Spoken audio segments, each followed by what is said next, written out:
దేవునికి స్తోత్రములు. దేవుని బిడ్డలారా, అందరూ క్షేమంగా ఉన్నారండి. మన ప్రభువును రక్షకుడైన యేసుక్రీస్తు వారి యొక్క ఉన్నత నామంలో అందరికీ క్షేమము శుభములు కలుగునుగాక. అందరూ బాగున్నారండి. ఈరోజు దేవుని వాగ్దానం కీర్తనల గ్రంథము 50వ అధ్యాయము 15వ వచనం. ఆపత్కాలమున నీవు నన్ను గూర్చి మొర్రపెట్టుము, నేను నిన్ను విడిపించేదను. హల్లెలూయా! ఎంత అద్భుతమైనటువంటి మాట చూడండి.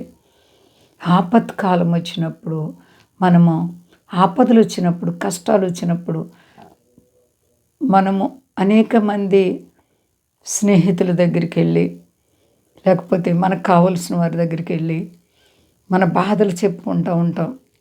కానీ ఇక్కడ దేవుడు అంటున్నారు, నీకు ఆపద వచ్చినప్పుడు, కష్టం వచ్చినప్పుడు నన్ను గూర్చి మొర్రపెట్టు.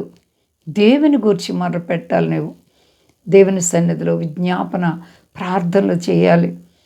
దేవుని సన్నిధిలో నువ్వు గోజాడాలి, కన్నీటి ప్రార్థనలు చేయాలి. ఎంతటి పరిస్థితి అయినా సరే యేసునామంలో నీ కష్టాలు పటాపంచలైపోతాయి. ప్రియబిడ్డ, నువ్వు నమ్మాలి. అందుకే ఆయన అంటున్నారు, ఆపత్కాలములో నీవు నన్ను గూర్చి మొర్రపెట్టు, నన్ను గూర్చి మొర్రపెట్టు, నేను నిన్ను విడిపించేదను. మన బాధల్లో నుంచి విడిపించడానికి మనకు నిజంగా ఏ ఒక్కరు కూడా సహకారం లేరండి. మన దేవుడు అక్కడే జీవము గల దేవుడు. ఎంతటి పరిస్థితుల్లో నుంచైనా నిన్ను విడిపించగల సమర్థుడు. ఎందుకంటే ఆయన నమ్మకమైన దేవుడు, ఆపత్కాలములలో నమ్ముకొనదగిన సహాయకుడు. కాబట్టి నీ కష్టాల్లో నీ ప్రభుని వేడుకో, నమ్మకత్వంగా ప్రార్థించు. నీవడిగినది ఇచ్చావు ప్రభు అని మొదట నమ్మాలి. అయ్యా, నీవి కార్యం చేసినందుకు నీకు స్తోత్రమని దేవుని స్తుతించాలి, గణపరచాలి. ఏ శ్రమ చేత నీవు ఆందోళన చెందుచున్నావో ఆ శ్రమలన్నీ కూడా నీ ప్రభు విడిపిస్తానంటున్నారు. దేవుడు నీతో మాట్లాడుతున్నారు, ఇదిగో నీకే కష్టం ఉన్నా సరే నేను నీకు జయాన్ని ఇస్తాను. నా దగ్గరికి రా నా బిడ్డ అని, నా యొద్దకు రా, నేను నీకు సహాయం చేస్తానంటున్నారు ఆయన. మరి తల్లి, తండ్రి, సహోదరి, సహోదరులు ఎవరైనప్పటికీ వారందరికంటే మరి మంచి స్నేహితుడు నీ ప్రభు అయినటువంటి యేసుక్రీస్తు వారు. కాబట్టి ఆయనతో నీవు మనవి చేసుకో. ఆయన నీ మనవిని ఆలకించి నీ ఆపదలన్నిటిలో విడిపించేటువంటి దేవుడు. నా ప్రియ సహోదరి, సహోదరా, యేసు రక్తంలో బలమైనటువంటి ఆనందం, నెమ్మది, సంతోషం ఉంది. కాబట్టి నీవు నమ్ము.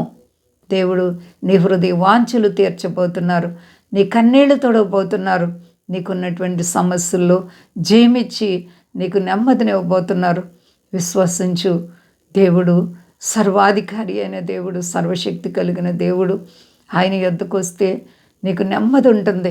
ఆయన చెప్తున్నారు, ప్రయాసపడి భారం మోసుకొనిచున్న సమస్త జనులారా నా యొద్దకు రండి, నేను మీకు విశ్రాంతినిస్తానని. నిజంగా ఈ లోకంలో ఎక్కడ కూడా విశ్రాంతి, నెమ్మది లేదు. కానీ దేవుని చేతిలోనే నీకు నెమ్మది, విశ్రాంతి. కాబట్టి దేవుని యందు విశ్వాసం ఉంచి నమ్మకత్వంగా జీవించు. ప్రభుని బంధకాల నుంచి విడిపించునుగాక. ప్రార్థించుకుందాం. ప్రేమ నమ్మకమైన మా తండ్రి, నువ్వు ఎంత గొప్ప దేవుడవో. అవును ప్రభువా, నైనా ఆపత్కాలములలో నీకు మొర్ర పెడితే నీవెప్పుడు త్రోసివేసే దేవుడు కాదు ప్రభువా. అందరి బంధకాలు తెంచండి, ఆశీర్వాదాలతో నింపండి రాజా.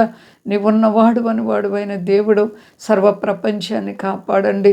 ఎవరి కష్టాల్లో ఉన్నారు విడిపించండి. మా దేశాన్ని, దేశ నాయకులను కాపాడండి. మా దేశ ప్రజలందరినీ రక్షించండి. మీ దాసులను కాపాడండి. సమస్త దేశాలకి శాంతి భద్రతలు ఇవ్వండి ప్రభువా. నీపై ఆధారపడిన వారిని ఎప్పుడు కూడా సిగ్గుపడనివని అంటున్నావు. మేలు దయచేసేవాడా నీకు వందనాలు. రుణాలు, సమస్యలు, ఆర్థిక పరిస్థితులు ఉన్న బిడ్డలకు విడుదల ఇవ్వండి. అలాగే ప్రభువా, విదేశ స్వదేశాల బిడ్డలను కాపాడి మీ సన్నిధి కాంతి ప్రతి ఒక్కరికి దయచేసి మహిమ పొంది శక్తి గలేసేనామని అడుగుచున్నాను తండ్రి. ఆమేన్. అందరికీ వందనాలండి. మా కొరకు, పరిచయం కొరకు అందరూ ప్రార్థించండి.